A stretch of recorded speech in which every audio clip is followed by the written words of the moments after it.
Eto pa, mayroon pang sinasabi dito, si Barsaga na naman. Congressman Kiko Barsaga, Marcos will have no choice but to declare martial law tomorrow. Prepare accordingly. Kilala naman yan. Putrages na kapag ka ikaw DDS tapos naniwala ka pa din dito tapos hindi nangyari kinabukasan yung sinasabi ni Barsaga na magdedeklara ng martial law si Pangulong Bongbong Marcos. Eh mahina na ako kote mo. Wala na kaming ibang mahahanap na word na mas malalim pa at mas masakit pa sa bobo kung ikaw ay maniniwala pa din dito tapos hindi naman nangyari yung sinasabi na martial law kinabukasan.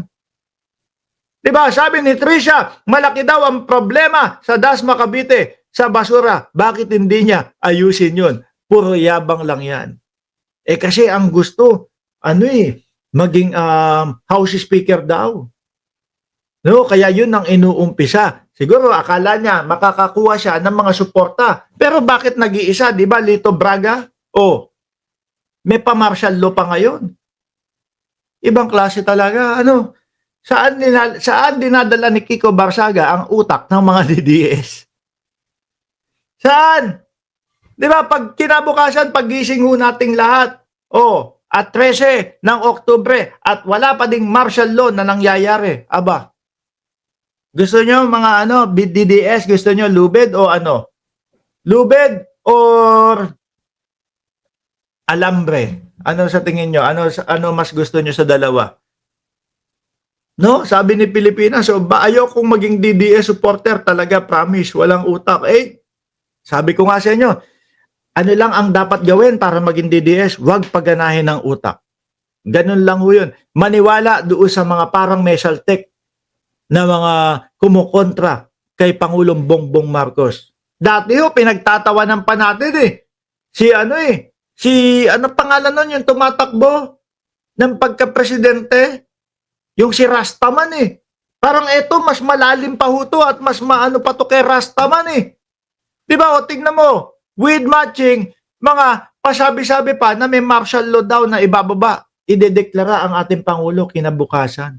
Baka pagka nalaman ng mamamayang Pilipino o baka pag nagdeklara pa ng martial law si Pangulong Bongbong Marcos kinabukasan, baka matuwa pa ang mamamayang Pilipino. Bakit?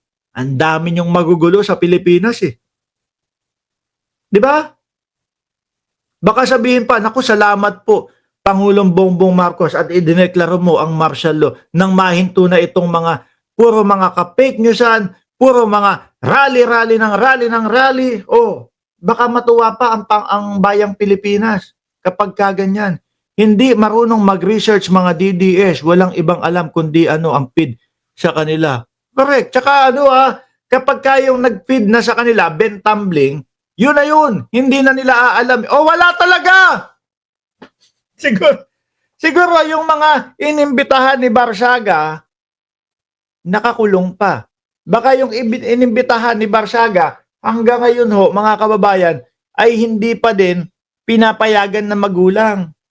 Na grounded na ho sa bahay. Oy, parali-rali ka, tapos ako din na maglalabas sa iyo sa kulungan. Oh, wala na. Hindi na pinayagan. Siguro natakot na din. Ayan, Makati City Police Station, SWAT. Pero hindi ako magtataka ho, mga bossing, kung merong mga ilang residente ng Forbes Park ang kasuhan etong si Barsaga. O yan wala talaga. Members of Makati PNP, SWAT, and other police security units stand guard at the Buendia Gate. Forbes Park, Makati. Sunday afternoon as part of the heightened police presence ahead of the anti-Marcos demonstration. Ano yan, Barsaga? Wala. Ibig sabihin kinekengkoy ka lang nung mga DDS. Ibig sabihin, natutuwa lang sa iyo yung mga DDS. Pero kapag sinabing suportahan ka na, wala na. Di ba? Wala naman. Sino yung mga nandun nyo? Wala. Wala yata. Di ba? Ngayon, alisin natin ito.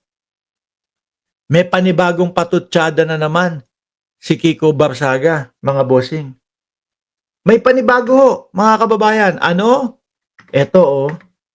Ang panibagong patutsada ni Kiko Barsaga ho, mga bossing, 15 billion. Si ano naman, si DND Secretary. Ang binabanatan. Gibo Chodoro naman ang binabanatan, mga kababayan. Oh. 15 billion goes military project. Kaya pala takot na takot si Gibo Chodoro kay Martin Romualdez. Dadalihin na naman na ano yan, Kiko Barsaga, sa mga litanyang ganyan. Diba? Sabi ni Sunny Lu, puro mga vloggers, karamihan doon sa rally nila. Eh baka kailangan ng views. Diba?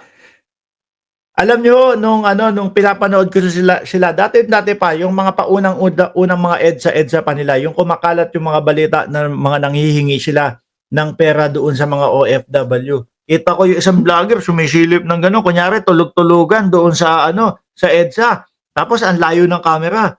Yung tipo bang maawa kayo sa amin, oh. Tingnan mo kami, nandito, dito kami natutulog, oh, lumalaban para kay Tatay Digong, oh, mag-send naman kayo ng inyong mga ng inyong mga palipad. Ganon, no?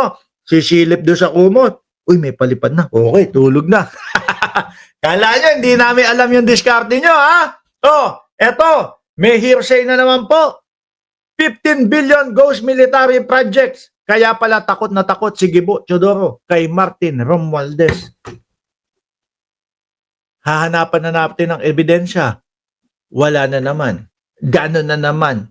No?